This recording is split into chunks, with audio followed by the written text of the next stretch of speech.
আসসালামালাইকুম হইলা সুন্দর সুন্দর বিল্ডিং সহায়া পাই না ইন্ডিয়া হায়দ্রাবাদ দিয়ান বুঝছেন হইলা দেশের বিল্ডিং দেখতে না বেশি সুন্দর বিল্ডিং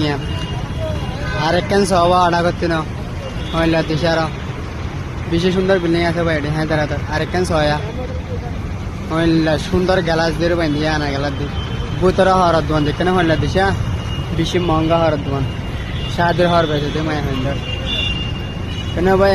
বেশি দেশের বিল্ডিং হইতে ইন্ডিয়ার মাঝে আলে সাইফারে দিয়ে ভাই নোয়ালে অন্তত সাইবাল্লা আজ গো ইন্ডিয়ার মাঝে হইলা দেশের বিল্ডিং দেখে না বেশি সুন্দর সুন্দর বিল্ডিং আছে ভাই আরেকখান সেখানে হইলা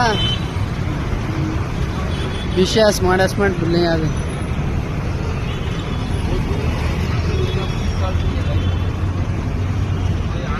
इन नया